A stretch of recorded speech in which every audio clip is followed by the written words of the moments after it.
देव सवितर्दुरितानि परासुव यद्मुद्रं तन्न आसुव।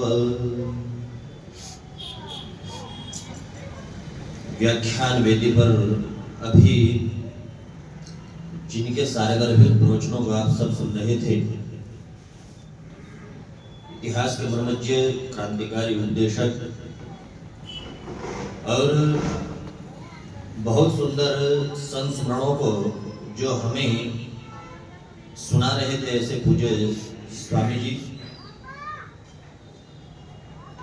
और व्याख्यान वेदी के ही समीप उपस्थित जिनका सारगर्भित प्रवचन आप सभी ने प्रातः काल में यज्ञ के उपरांत सुना था, ऐसे पूज्य आचार्य श्री वीरेंद्र शास्त्री जी, और अभी प्रारंभ में जिनके बहुत सुंदर भजनों को आप श्रवण कर रहे थे, विनम्रता की प्रतिमूर्ति और हम सभी को रसास्वादित अपने भजनों के माध्यम से करने वाले ऐसे आदरणीय श्री भीष्म जी, आर्य समाज मालवीय नगर गोंडा के सभी पदाधिकारिणी, धर्म प्रेमी सज्जनों, प्यारे बच्चों, बहुत सुंदर अभी व्याख्यान आप सब सुन रहे थे। और आज 23 दिसंबर स्वामी श्रद्धानंद जी का बलिदान दिवस है, और उसी के परिप्रेक्ष्य में आप सबने बहुत सारे दृष्टांत के माध्यम से या संस्मरणों के माध्यम से बहुत अच्छे विचारों को श्रवण किया। आइए इसी कड़ी में मैं भी थोड़े से समय के लिए आपके बीच में उपस्थित हुआ हूं। अभी बहुत सुंदर स्वामी जी ने हमें एक उपदेश दिया कि हमें स्वामी श्रद्धानंद जी के जीवन से शिक्षा लेकर के अपने कार्यों को आगे बढ़ाना है। बहुत विचार की आवश्यकता है कि हम स्वामी श्रद्धानंद जी के जीवन से कुछ सीखें। और स्वामी श्रद्धानंद एक ऐसा आर्य समाज के इतिहास में या भारत के इतिहास में ऐसा व्यक्तित्व है कि आज के समाज के परिप्रेक्ष्य में देखें तो लड़खड़ाता हुआ नौजवान हो या भटकती हुई युवा शक्ति हो, या मैं कह दूं कि गृहस्थ हो, वानप्रस्थ हो या सन्यासी हो, सभी के लिए उनका जीवन प्रेरणादायक है। और ये विशेषता बहुत कम ऐसे आदर्श हैं जिनमें ये विशेषता मिलती है।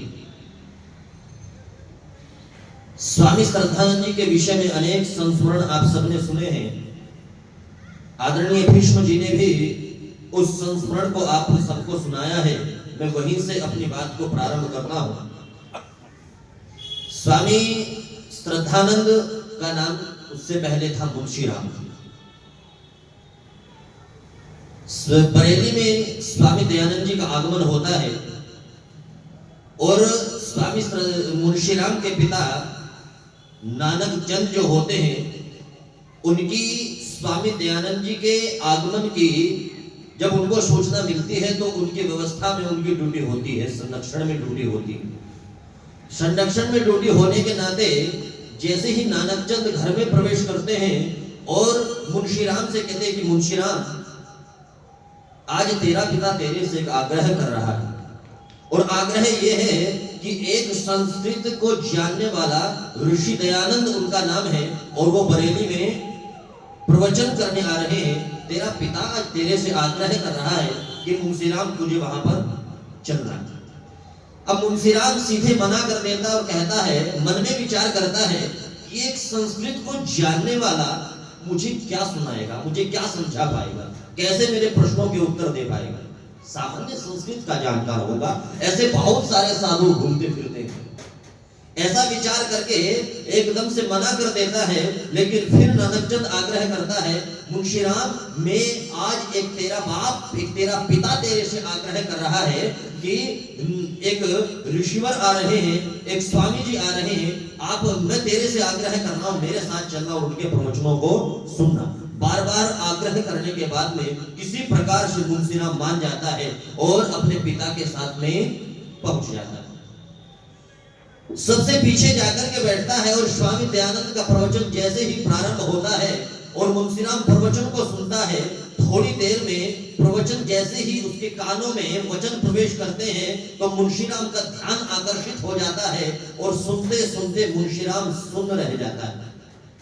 उठ करके सभा का समापन होता है, घर चला जाता है। अगले दिन नानक चंद मुंशीराम को नहीं कहते कि मेरे साथ स्वामी जी के प्रवचन सुनने के लिए जाना है। मुंशीराम स्वयं जाता है और आज पीछे नहीं सबसे आगे बैठता है और आगे बैठ करके स्वामी दयानंद के प्रवचनों को सुनता है और फिर कुछ शंका लेकर के घर लौटता है। वो शंका ऐसी शंकाएं होती है कि मन में एक तूफान आ जाता है, आंधी उठ जाती है और मुंशीराम पूरे रात सो नहीं पाता और बस ये इंतजार करता है कि जैसे ही सवेरा हो और मैं ईश्वर दयानंद के प्रवचनों को सुनने के लिए जाऊं। सुबह 4 बजते हैं और मुंशीराम खड़ा होकर के ये सोचता है आज कि मैं देखूंगा उस स्वामी का, उस दयानंद का जीवनचर्या कैसी है, उसकी दिनचर्या कैसी है। ये अवलोकन करने के लिए घर से निकल पड़ता है और स्वामी जी को देखता है। क्या होता है कि 4 बजे उठकर के स्वामी जी टहल रहे हैं।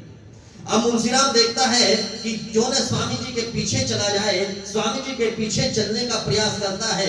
मुंशीराम भाग रहा होता है और स्वामी जी सामान्य रूप से चल रहे होते हैं। देखते ही देखते मुंशीराम की आंखों से स्वामी जी ओझल हो जाते हैं।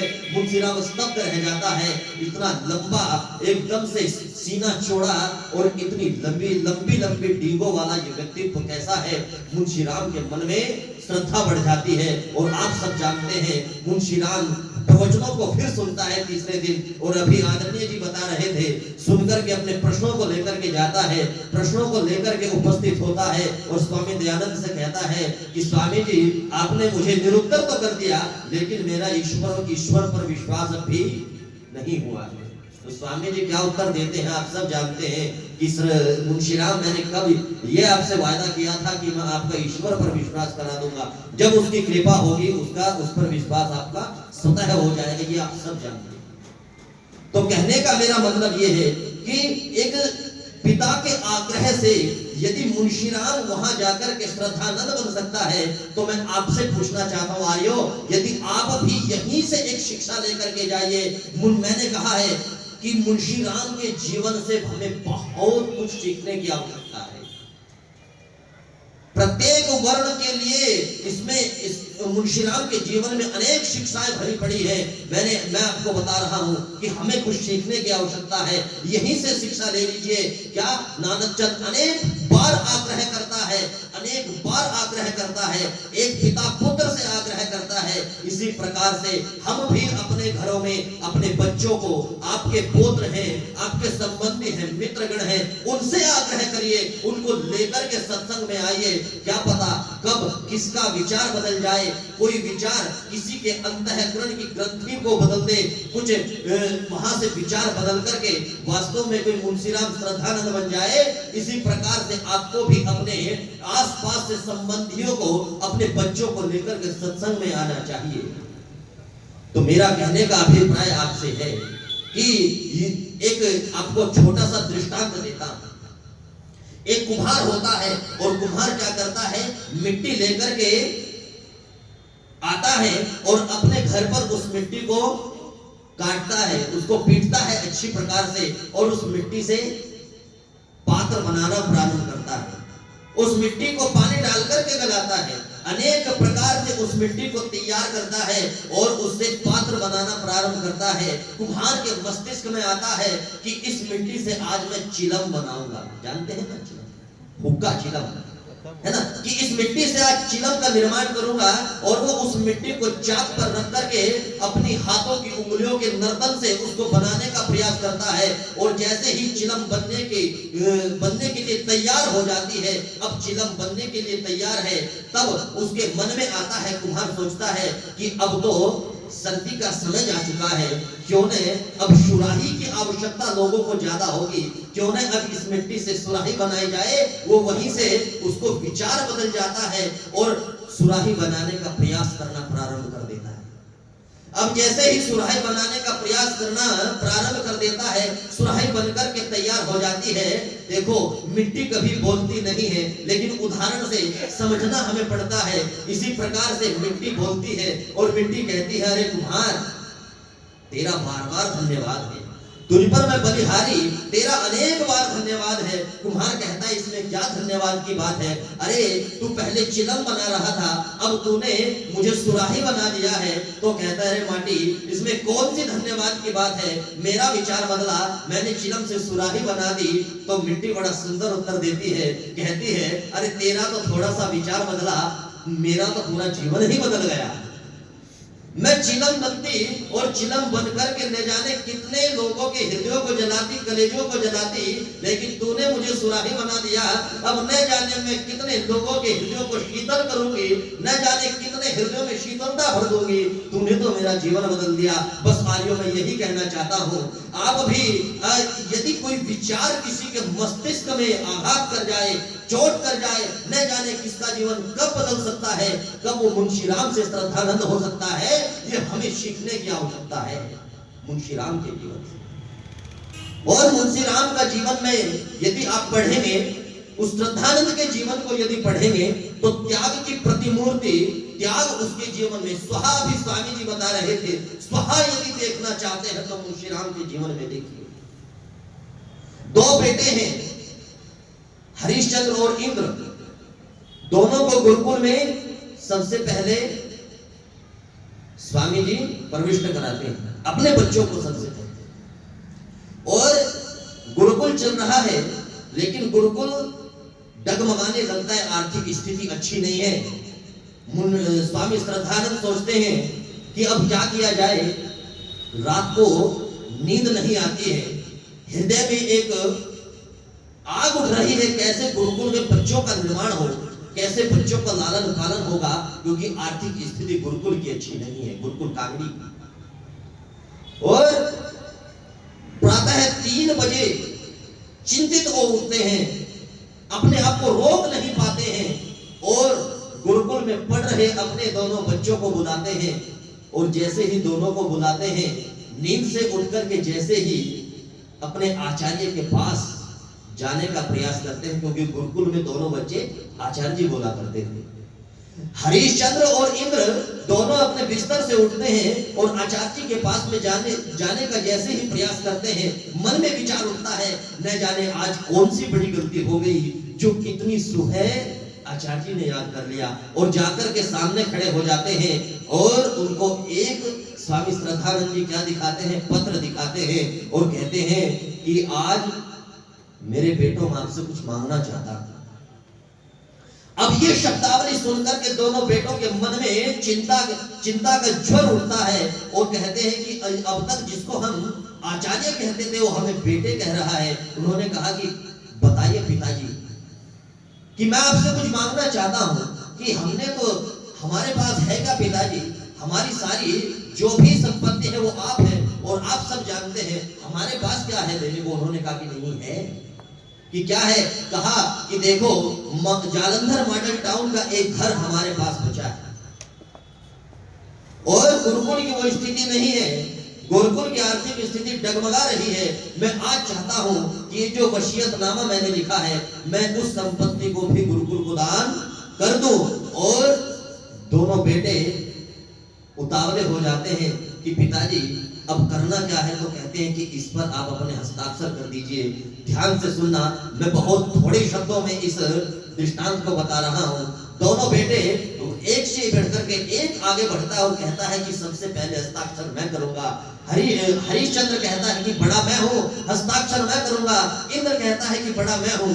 दोनों बेटों के इस संवाद को देख करके, उतावलेपन को देख करके श्रद्धानंद की आंखों में आंसू आ जाते हैं और दोनों बेटों को हृदय से लगा करके रोने लगता है। फपक फपक करके श्रद्धानंद रो रहा है और कहता है कि बेटे आज के बाद में एक ऐसा पिता आपको मिला है। आप सब जानते हैं प्रत्येक गृहस्थी अपनी संतान को देने के लिए अनेक महल, अनेक संपत्तियां खड़ी करता है।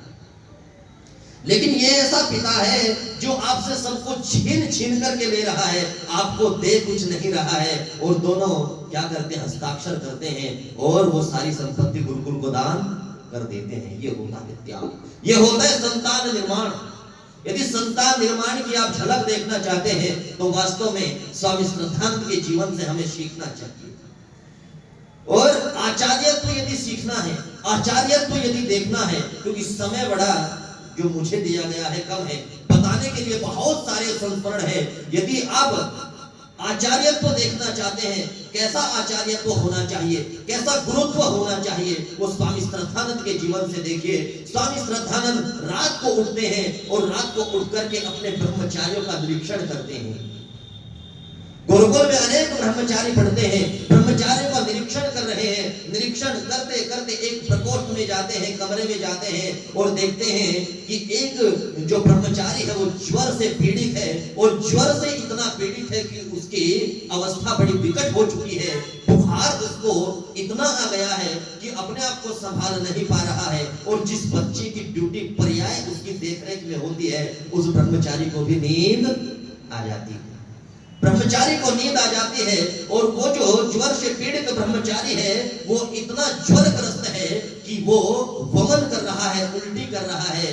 तो वो ब्रह्मचारी जो उल्टी कर रहा है, बिस्तर से उठने का प्रयास करता है, और जो पात्र नीचे रखा है जिसमें उल्टी वमन करना है वो तनिक दूर है। सोच रहा है कि किसी प्रकार से पात्र मेरे समीप आ जाए। श्रद्धानंद दौड़ करके जाते हैं और अपनी दोनों अंजलि को नीचे कर लेते हैं। ये होता है आचार्यत्व। हमें श्रद्धानंद के जीवन से बहुत कुछ सीखने की आवश्यकता है। मैंने कहा कि यदि हम उस स्वामी श्रद्धानंद के जीवन में देखें, वास्तव में बड़ा विकट उनका जीवन रहा है, अद्भुत जीवन रहा है। समय मुझे ज्यादा आज्ञा नहीं देता, क्योंकि जितना समय मुझे दिया गया था वो पूर्णता की ओर है। केवल मैं एक आपको पद्य सुनाकर के, एक शायरी सुनाकर के अपनी वाणी को विराम दूंगा। वास्तव में यदि हम श्रद्धानंद के पीछे देखें तो वास्तव में दयानंद खड़े दिखाई देते हैं। हम स्वामी श्रद्धानंद को याद करें और दयानंद को याद न करें, ये मुझे लगता है कि कृतघ्नता होगी। इसलिए मैं एक केवल शायरी आपको सुनाना चाहता हूं कि कहा है, पूज्य गुरुजी ने लिखी है वो शायरी भी, कहा है कि हम तो प्यादे थे, हम तो प्यादे थे, वजीरों में गिने गए, फकीर थे बहुत अमीरों में गिने गए। हम तो प्यादे थे, वजीरों में गिने गए, फकीर थे बहुत अमीरों में गिने गए। तेरी शोहबत क्या मिली है दयानंद ऋषि, तेरी शोहबत क्या मिली है दयानंद ऋषि। हम तो कांच के टुकड़े थे, हीरो में गिने गए, हम तो कांच के टुकड़े थे, हीरो में गिने गए। आप सबने मेरी बातों को बड़े ध्यानपूर्वक सुना है। आप सबका बहुत बहुत धन्यवाद। जो समय मुझे दिया गया था वो पूर्ण होता है। बहुत बहुत धन्यवाद। इति ओम शांति।